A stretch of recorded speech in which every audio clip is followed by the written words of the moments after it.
They said it would be different this time. My son looked me right in the eye at Easter dinner, the one I cooked, the one I drove 40 minutes to serve at his house, and said, "Mom, we want you at the wedding, front row, your family." He said it like he was offering me something I'd been asking for. I hadn't asked. I'd stopped asking years ago, but I nodded and I believed him, and that's the part I keep turning over. The wedding was set for the third Saturday in October, up in Portland. My son Garrett had been with his fiancée Sable for 4 years. I'd met her twice. Both times at holidays I'd organized, both times she'd smiled at me, like I was someone she'd been told to be polite to. I didn't hold it against her. Some people take time to warm up. I gave her time. I gave everyone in that family more time than I had to spare. When Garrett called in August to tell me the date was finalized, I wrote it down on my kitchen calendar in red marker. October 18th, I circled it twice. I don't circle things twice unless they matter. He said they were booking a block of hotel rooms for out-of-town guests. Said they'd handle my room. Said, "Don't worry about anything, Mom. We've got it." I should have written that down somewhere too, because later, the words got slippery. I started thinking about the dress in September. I'm not a woman who fusses over clothes, but this was my son's wedding. I went to 3 stores before I found the right one. Dusty rose, knee-length, with a jacket that had small pearl buttons. It made me look like myself, which is harder to find than people think. I paid $147 for it, and didn't once consider the cost. I had my hair done the Friday before. The girl at the salon, young, chatty in the way I find comforting, told me I looked beautiful. I tipped her extra. I drove up to Portland on the Friday afternoon. 6 hours. My knees aren't what they were, so I stopped twice. Once for gas, once for a cup of coffee at a rest stop where a man was trying to coax a cat out from under a vending machine. We exchanged a look. 2 strangers in a rest stop, connected for exactly 30 seconds by a stubborn cat. I thought, this is a good omen. I was in that kind of mood. I checked into the hotel the block of rooms was at. The one Garrett said they'd booked for family. The front desk clerk, a young man with a careful part in his hair, pulled up my name and said, "I'm sorry, ma'am, I'm not seeing a reservation under that name." I gave him Garrett's name. Still nothing. I gave him the room block name, which I had written in my phone. He looked, then looked again and said the block had been released 2 weeks ago. I stood at that counter for a moment. Just a moment. I didn't make a scene. I never make scenes. I booked a room myself, a different room, a different rate, nothing they'd arranged because there was nothing to arrange. It was fine. It was just a room. I told myself it was just an oversight. Garrett had a lot on his mind. Planning a wedding is hard. I know how to give the benefit of the doubt. I've been giving it for years. I texted him when I got to my room. "I'm here. Can't wait for tomorrow. Just let me know what time you need me for family photos." The text sat there. Blue. Read. No reply. I ordered room service, a bowl of soup and a roll. Ate it at the little table by the window watching the Portland skyline go soft in the rain. I brought a book I'd been meaning to finish for months. I read 30 pages and didn't absorb a word. In the morning I dressed carefully. Pearl buttons. The hair still held.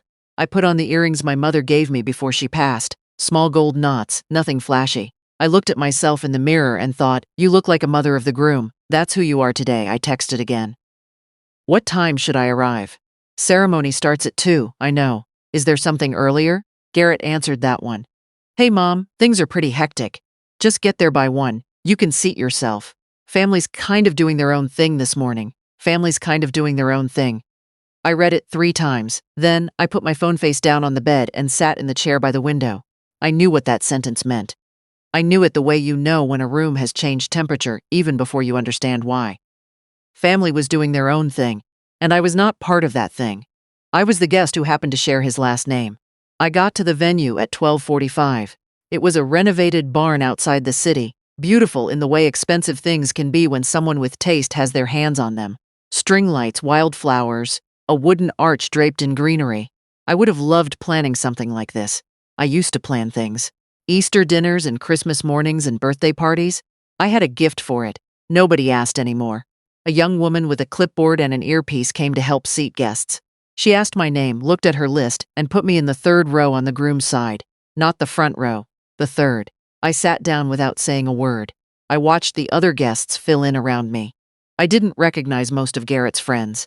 We'd grown that far apart. I recognized his father's sister and her husband, who saw me and looked away quickly, which told me everything about what had been said. I recognized Sable's mother in the front row, already dabbing her eyes, already radiant with belonging. The ceremony was lovely. I won't pretend it wasn't. Garrett cried when he saw Sable walk down the aisle. and for a moment he looked exactly like the boy who used to fall asleep against my shoulder during thunderstorms. That little boy is still in there somewhere. I have to believe that. I cried too, quietly, into a tissue I'd had the foresight to put in my jacket pocket. After the ceremony, everyone moved to the reception area. There was a seating chart on an easel near the entrance. I found my name. I was at table 11. In the reception hall, table 11 was near the kitchen door. I could hear the clatter of trays being stacked. I sat down, introduced myself to the couple beside me. Friends of Sable's family from out of town, polite and warm, who asked how I knew the couple and nodded kindly when I said I was the groom's mother. They didn't seem to know what to make of that, which meant they hadn't been told much, which meant I was not a topic that had come up. Dinner was served in courses. Nobody came to check on me. Garrett moved through the room with Sable, table to table, the way newly married people do. When they reached table 11, he bent down and hugged me briefly, said, "Mom, you made it," as if this were something in question. Sable smiled at me with that same practiced warmth. I smiled back. I told them they were beautiful together, because they were. Then they moved on to the next table. I ate my meal. The salmon was good. The bread was excellent, the kind with rosemary baked in. I had 2 pieces. I watched the room, the toasts, the first dance, Sable's father's speech that made everyone laugh and several people cry. Nobody asked me to say anything. I had prepared a few sentences. Nothing long, nothing dramatic. Just something a mother says when her son gets married.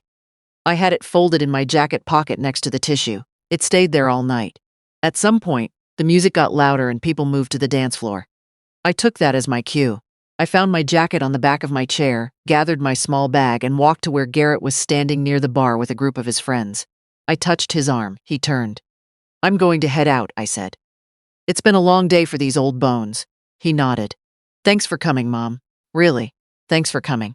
Like I was a neighbor who had stopped by to drop off a casserole. "Of course," I said, and I meant it, even then. Of course I came. Of course I drove 6 hours. Of course I wore the pearl buttons and the gold knots and sat in the 3rd row and ate my salmon at table 11 near the kitchen door. Of course I came. He is my son. Outside, the October air was cold and clean. I stood in the gravel parking lot for a minute and looked up. The sky was that deep October blue, the kind that makes everything feel slightly unreal. I didn't cry, not then. I drove back to the hotel, changed out of my dress, hung it carefully in the closet. I put my earrings in their case. I sat on the edge of the bed in my slip and my socks, and I finally let myself think the thing I'd been not thinking all day. I was an afterthought at my own son's wedding. Not a guest of honor, not front row. Not asked to say a word or stand in a photo or be handed a corsage or have someone save me a dance. I was table 11, a 3-second hug between courses, and "Thanks for coming, Mom." I opened my phone. There was a notification from Garrett's account. Someone had already posted photos. I looked. The family portraits. Garrett and Sable. Sable and her parents. Garrett and his father, with whom I had not spoken in 14 years. Garrett and his stepmother, a woman he'd been introduced to when he was 19, who was now in the front row photo that was not mine to be in. There I was in none of them. I set the phone down on the nightstand, looked at the ceiling. The heating unit hummed. Down the hall, someone laughed. A hotel sound, shapeless and strange. I thought about the Easter dinner. The red circle on my calendar, the pearl buttons, the sentences folded in my pocket. I thought about the 4 years I'd spent being careful not to push too hard, not to make Garrett feel guilty, not to ask for more than was offered. I thought about the birthday calls I made that went to voicemail. The Christmas gift cards I sent because I no longer knew what he wanted. The time he called me on a Tuesday evening out of nowhere and talked for an hour about a problem at work, and how I'd felt chosen by that phone call, genuinely chosen, for days afterward. That's what I'd been surviving on. Scraps. And I had dressed them up like feasts. I stayed in Portland one more night because the drive home felt like too much to attempt on an empty heart. In the morning, I went down to the hotel breakfast, the free kind with waffle irons and small boxes of cereal, and sat by the window with my coffee. An older woman sat down at the table next to mine. She had the look of someone also alone on purpose or by circumstance, it wasn't clear which. We didn't speak, but we nodded at each other, and there was an entire conversation in that nod. I drove home on Sunday. Stopped once at a bakery in a small town off the highway, because something in the window caught my eye. A tray of apple turnovers, golden and small. I bought 2, ate one in the car, saved one for later. It was the best thing I'd eaten all weekend. That's not nothing. At home I made tea, sat at the kitchen table, and did not cry. What came instead of tears was something sharper and quieter. It was clarity, the kind that takes years to arrive, and once it does not leave. I pulled out a yellow legal pad. I started writing. Not a list of grievances, I've never been interested in those. Just a list of facts, a timeline almost. The last time Garrett called first, 5 months ago. The last time he visited. Christmas 2 years passed for approximately 14 hours. The birthday present I sent for his 35th, the leather watch strap I had initialed at the jeweler's. Acknowledged by text, 2 days later, one sentence. The amount I had contributed to his life in the years since his father and I divorced. I added it up slowly. College gaps, car repairs, a security deposit on his first real apartment when he moved to Portland and said he was broke, and I didn't want him to start that chapter anxious. Medical bills from the year he was uninsured and had his appendix out. I had not talked about those contributions before, not ever, not even to myself in the privacy of my own mind. I'd considered it mothering, which doesn't come with a ledger, but sitting at that table on that Sunday afternoon, I let myself look at it honestly. I had given generously. I had been thanked adequately. Those are not the same thing. The next morning, I was at my bank when the doors opened at 9. My account manager, a careful woman named Patricia, not the bank name I'll use, just a placeholder in my head for someone who did her job with genuine kindness, sat across from me with a cup of coffee she'd brought from the break room and placed in front of me without asking.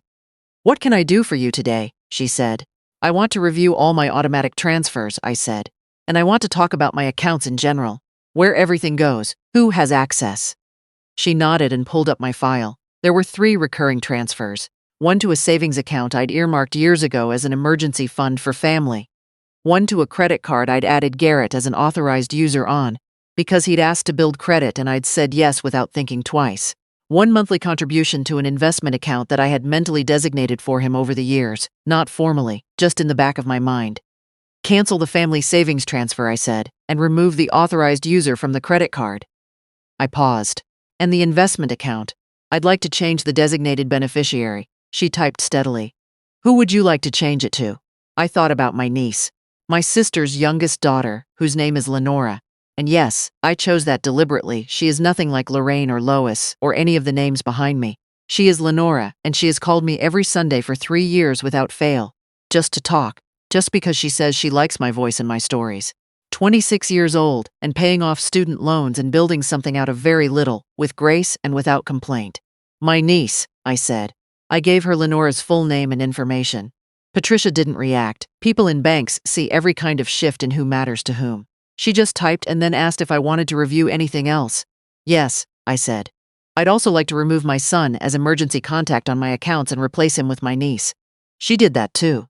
I walked out of the bank into a bright October morning, the same cold, clean air as Portland. But this time I was standing in it on my own terms.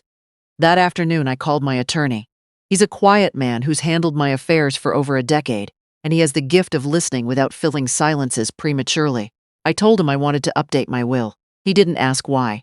He said to come in Thursday at 10 and we'd go through everything together. I said, "Bring the estate summary. I want to look at all of it."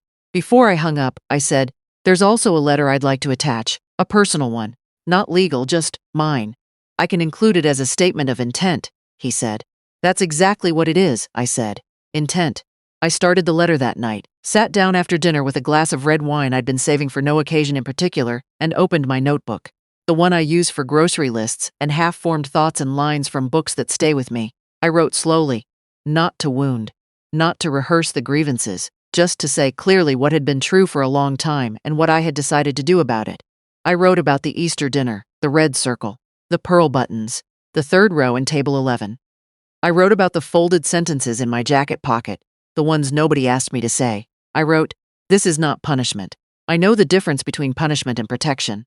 I have spent 64 years learning it, and I would like the last portion of my life to be organized around the truth of that difference."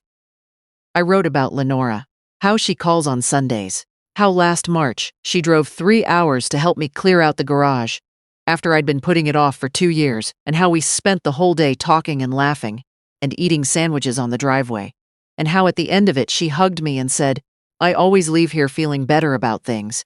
That's what family does, not perfectly, not grandly. Just consistently, and with genuine interest in your existence." I sealed that letter in an envelope and wrote Lenora's name on the outside. Not a legal document, just mine. Thursday with the attorney went smoothly. I was there 90 minutes. When I left, the will reflected what I actually wanted, not what I had assumed was expected of me. That is a distinction that took me too many years to make. On Friday, I called Lenora. She picked up on the second ring, which is just how she is. Aunt Bev, she said, she's called me that since she was 3 it stuck. I was just thinking about you. How was the wedding? I told her. Not the version I might have told someone else, the managed version, the charitable one. The real version. The third row, table 11. Thanks for coming, Mom. The photo scroll at midnight that included a stepmother I'd never met, and not a single frame that included me. Lenora was quiet for a long moment. Then she said quietly, and with no drama, "That's not okay." 2 words, "That's not okay." I had to sit down when she said it, not because I didn't know that, but because I had not heard anyone say it out loud about me in a very long time. "I know," I said. "Are you okay?" she asked. "I'm getting there," I said. "I made some decisions this week." "Good," she said, and I could hear that she meant it.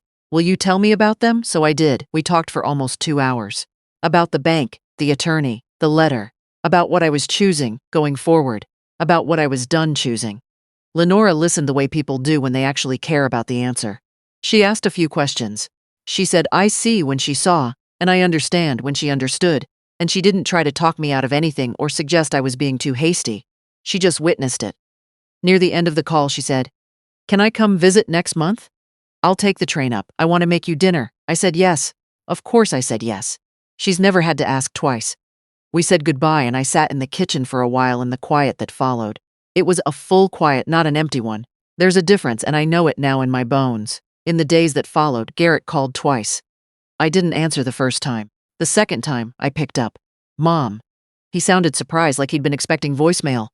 "I'm here," I said. "I just wanted to check in. See how you made it home okay?" "Fine," I said. "It was a long drive." Silence, he filled it, which he always does when he's uncomfortable. "Sable and I are thinking about doing a little brunch thing for people who came from out of town. We should have done it that weekend, but things were so busy. We could set something up." I let him finish, then I said, "I'm glad the wedding was beautiful, Garrett."